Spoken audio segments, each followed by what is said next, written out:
안녕하세요. 성경지식 한 스푼의 안영준 목사입니다. 우리는 지난 시간 길에 대해서 함께 알아봤는데요. 마을들이 산 능선 위에 조성이 되어지면서 길이 등장하게 됩니다. 그런데 유대인들의 특징이 한 가지가 있습니다. 그것은 길을 이용하다가도 사마리아 산지를 만나게 되면 그 사마리아 산지를 피해가는 그런 모습을 보이고 있다는 것입니다.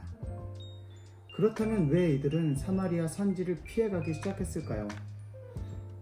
오늘 성경지식 한 스푼의 주제는 이스라엘의 산지입니다.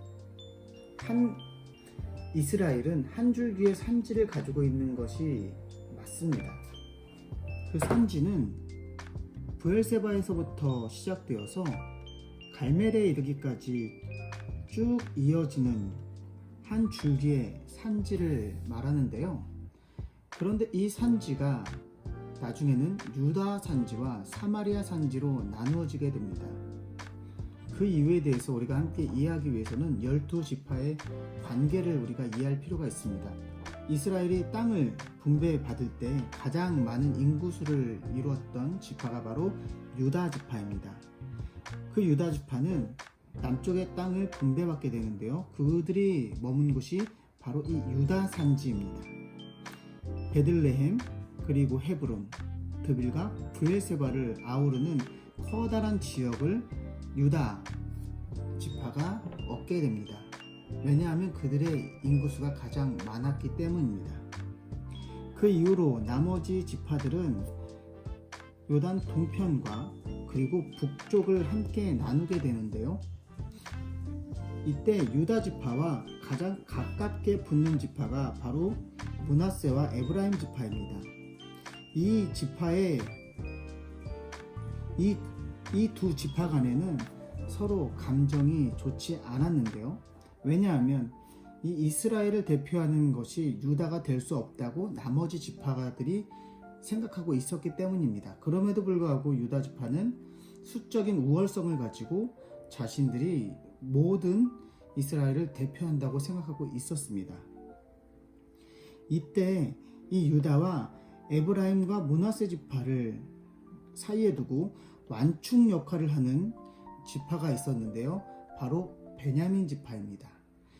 가장 작은 지파가 기브온과 예루살렘, 베델 이 세 군데를 중심으로 해서 이 두 커다란 지파의 사이에서 완충 역할을 하게 됩니다. 그런데 우리가 여기서 기억해야 될 것은 그럼에도 불구하고 유다 지파와 나머지 지파들은 관계가 썩 좋지 않았다는 것입니다.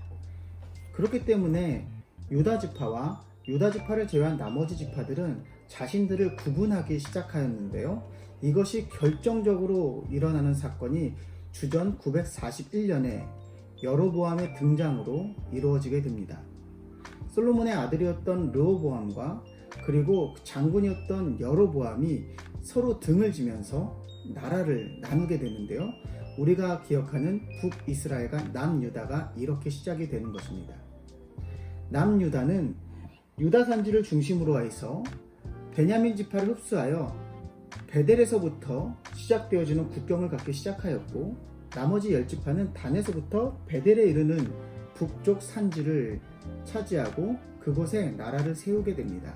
이런 역사는 이후에 이들이 멸망하는 과정과 포로기를 겪는 과정에서 서로 상반된 경험을 하게 되는데요.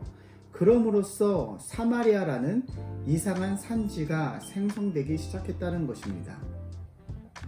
이 이후로는 더 이상 에브라임 산지를 에브라임 산지라고 부르지 않냐고 사마리아 산지로 부르기 시작했으며, 그리고 유대인들은 유다 산지만을 유대인의 땅이라고 생각하기 시작했다는 것입니다. 그럼 왜 그들은 그런 생각을 갖기 시작했을까요? 그것은 우리가 포로기의 삶을 들여다볼 필요가 있습니다. 그 포로기에 대해서는 다음 시간에 알아보도록 하겠습니다. 오늘은 이스라엘의 가장 커다란 산지가 왜 두 개의 산지로 나누게 되었는지, 그리고 왜 두 개로 나누어진 산지 중에 한 산지를 사마리아 산지로 부르기 시작했는지, 그 시작점에 대해서 함께 알아봤습니다. 이스라엘은 원래 하나의 산지였습니다. 오늘은 여기까지입니다.